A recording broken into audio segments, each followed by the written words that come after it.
Hi guys, welcome to my vlog. Charot. Guys, na-miss ko ng mag-vlog.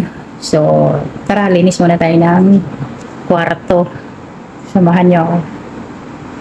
Anyway guys, tapos na ako naglinis sa sala, tsaka sa kwarto ni Amo. Tapos sa isang ito naman ang kwarto ni Binata. Ito ang lilinisin natin ngayon. Grabe.